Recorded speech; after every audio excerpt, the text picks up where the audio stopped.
One of the most important design patterns every game programmer should know is the ObjectPool design pattern. It's used to improve the performance of games with high object cycling. We'll talk about what this is exactly. But it's an immensely powerful design pattern which can be used in almost any game, and that's why it's so important that every good programmer should be able to implement this design pattern easily. So let's have a look at what this game design pattern is all about. Let's kick this video about object pooling off by introducing you to the term object cycling. Object cycling means that you instantiate and destroy objects very frequently. And this leads to a few problems. For example, instantiating new objects costs performance, and it also fragments the RAM. But that's not everything, because another big problem is that every time you destroy an object, this costs even more performance because the garbage collector needs to collect it and free the RAM. And that's a big problem if you are careless in Unity programming. So there's a few types of games that have very high object cycling or very strong object cycling. For example, bullet hells, RTS games, shooters, and endless runners. But to be honest, almost every game has at least some amount of object cycling, and you need to determine for yourself if this is a performance problem or if it isn't. So let's talk about the first type of games, bullet hells. The classical bullet hell that most people know is Ikaruga. And in Ikaruga, there are huge amounts of bullets going on. There's just so many bullets. And the problem is every time you instantiate an object or destroy it, this causes severe performance issues.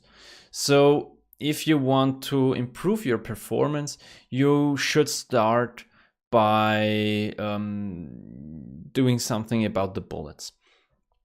And the best thing you can do here is just use object pooling to pool these bullets together and improve the performance here. The next thing would be StarCraft 2 as an example for a real-time strategy game.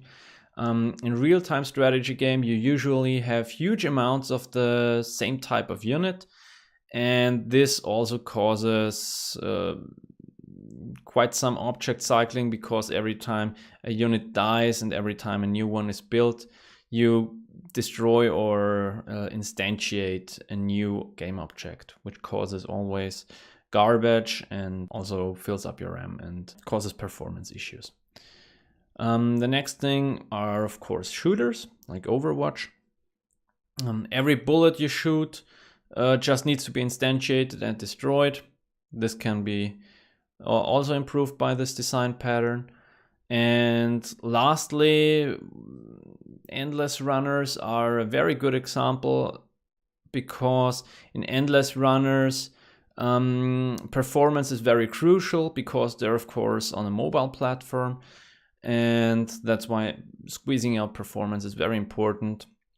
And also in endless runners, if you know Temple Run or Subway Surfers, the same objects always come back at you. It's most of the time you encounter always the same objects or parts of the scene. So this is where object cycling also is very high, and where you can optimize quite a bit with the object pool design pattern. So the solution would be to instantiate objects only once, and instead of destroying them, you just disable them.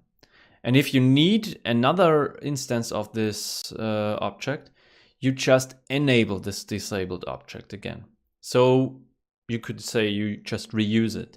And if this sounds familiar, then you're a friend of the recycle program, and that's very nice. And it's pretty much the same thought, you know. You just reuse your already spent resources, and that's a quite smart way of doing things.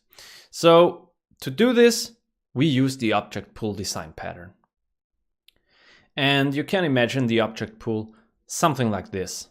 a pool filled with objects, in this case rubber ducks with sunglasses on, and if you then need one of those objects, you just pick it out of the pool, use it, do whatever you want to do with it, and then throw it back in.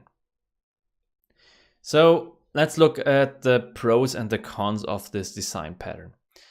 Basically, the object pool improves the performance and runtime quite drastically. We'll get into that in a later video. But the con is that the loading time increases because you're going to need to instantiate those objects while the game is still loading. So the loading screen will be there a little bit longer. And also, it takes definitely a little bit more time to implement than just using the default instantiate method that Unity provides you with. I hope you learned something in this video, and if you did, make sure to leave a like and subscribe to my channel. If you have any questions, you can ask them in the comment section below. Also, if you want to learn how to create a rewind/undo mechanic with this design pattern, head over to my Design Patterns course over at Udemy. There I dive far deeper into the topic and give you access to top quality exercises. If that sounds interesting, make sure to follow the link in the description below. The first 100 subscribers get a discount on the course. Anyways, see you in the next video.